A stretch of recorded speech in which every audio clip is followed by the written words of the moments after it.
how to bring barakah back to our life. First, we will discuss how to bring barakah in general. Okay?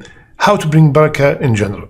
Allah subhanahu wa ta'ala told us that one of the ways to bring barakah to our life is through iman and taqwa. Having faith in Allah, true iman, true faith in Allah, and having taqwa of Allah Azza wa Jal, being conscious of Allah subhanahu wa ta'ala. Iman, to have the 6 pillars of Iman applied in our life. Believing in Allah, believing in the angels, believing in the books, believing in the messengers, in the day of judgment, and in the destiny is good and evil. All of these are established in me. I have no doubt in any of them. I believe in them, I apply them in my life, I live by these 6 pillars of Iman.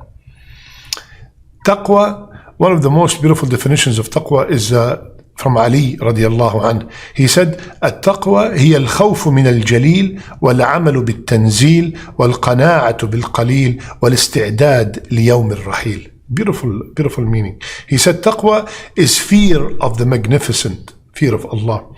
Iman in the revelation, being content with the little, and always ready for the day of departure. This is taqwa. So Iman and Taqwa will guarantee barakah, blessing in our life, in everything in our life. Another thing that will bring barakah in all our life in general is Rasulullah sallallahu alayhi wa sallam.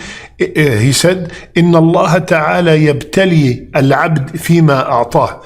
Allah will test someone with whatever He gave them, whatever He blessed them with. Allah will test us with our children, with our health, with our wealth. Allah will test us with what He gave us. فَإِنْ رَضِيَ بِمَا قَسَمَ اللَّهُ بُورِكَ لَهُ فِيهِ وَوَسَّعَهُ. If I am content with that test, if I am content with whatever Allah is testing me with, Rasulullah ﷺ said, then Allah will put barakah in that thing and expand it. وَوَسَّعَهُ. وَإِن لَمْ يَرْضَى لَمْ يُبَارَكْ لَهُ. And if somebody complains and are not content with what Allah subhanahu wa ta'ala is testing them with, then there will be no barakah in their life. So when we are being tested, we should be content and be happy with whatever Allah decreed, and we put our trust in Allah Azza wa Jal. Now specifically, those 2 are barakah in general. Now how about having barakah in business? Some people who are listening to us, they are maybe real estate agents, car salesmen, they are in trade, export, import, whatever business you are in. How can I have barakah in that business? Okay, listen to what Rasulullah sallallahu alaihi wasallam, and the hadith is in Bukhari.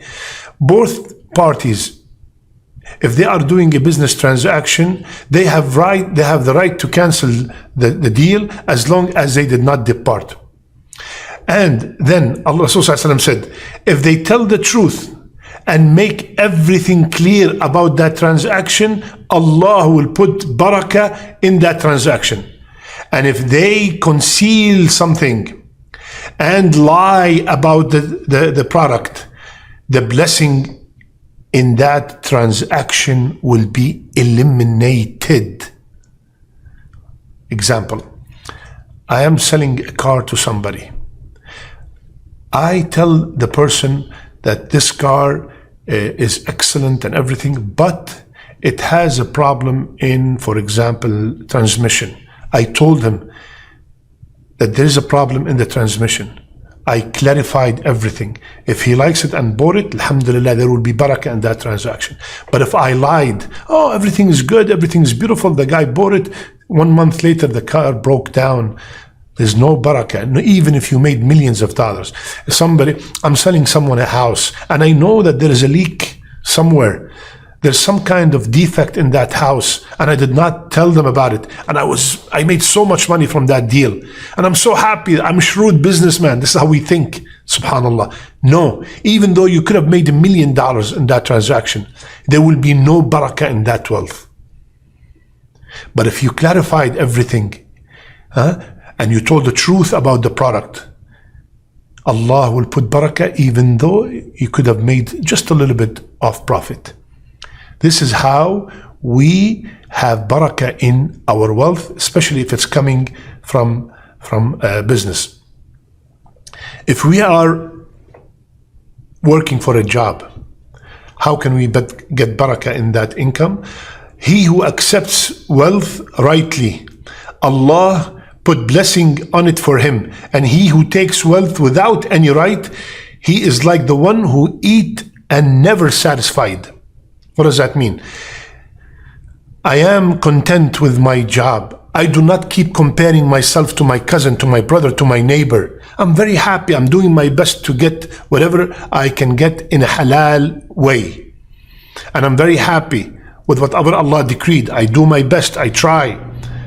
Allah will put barakah in every penny I earn. But if I constantly complain, look at that guy, look at this, why me, why not him, why did he get the promotion, not me, why did he get the bigger house, not me, how did they get the bigger this, that, not me, always not happy, not content, then there will be no barakah in that income. Okay? Third, barakah in my children's marriage. How can I have every one of us who have children that they want them to get married, they would love them to have a happy life and be barakah in that marriage, right? Rasulullah sallallahu alaihi wasallam told us that the best marriage is the one with the most reasonable mahr, dowry. The best marriage is the one with the most reasonable mahr.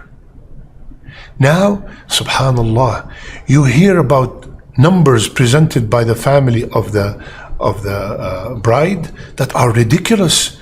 $30,000, $40,000, $50,000 mahr. Subhanallah. Of course, it is relative. If the person can afford it and have no problem, the guy making $1 million a year and $20,000, $30,000 is nothing for him. Alhamdulillah, if he can afford it. But sometimes we overburden the groom with a number that he cannot handle, and sometimes that dowry will be a reason for divorce sometimes, or a reason for problems between the husband and the wife.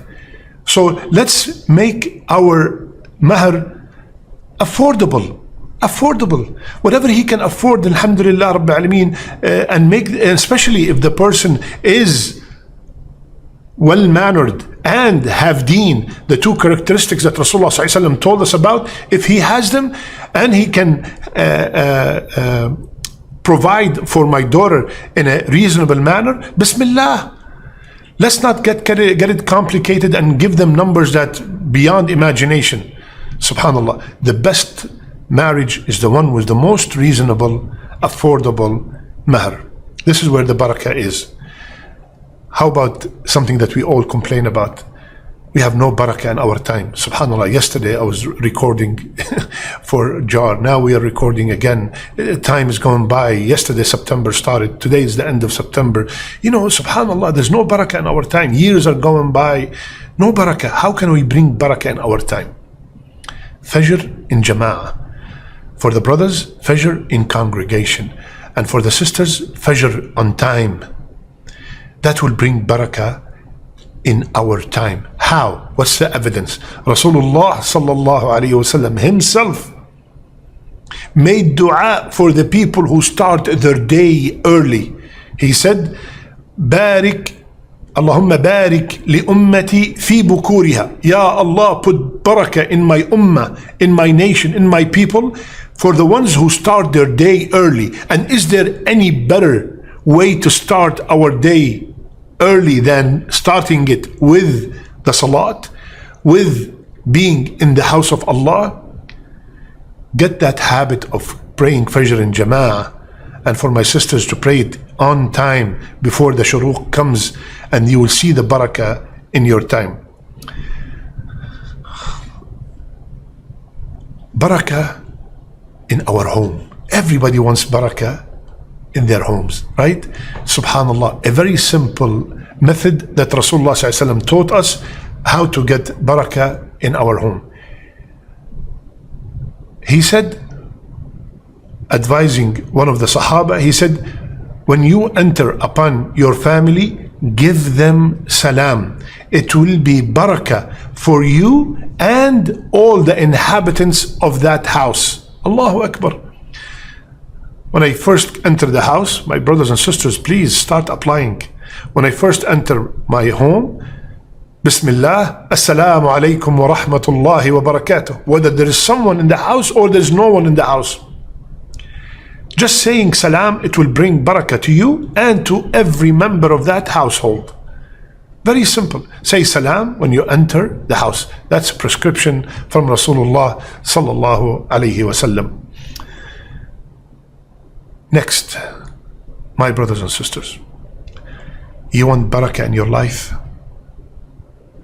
Is your mother or your father are still alive? If they are, run to them, kiss their hand and say, Mom, Dad, Baba, Mama, please ask Allah to put barakah in my life. Tell your parents to make dua of barakah for you.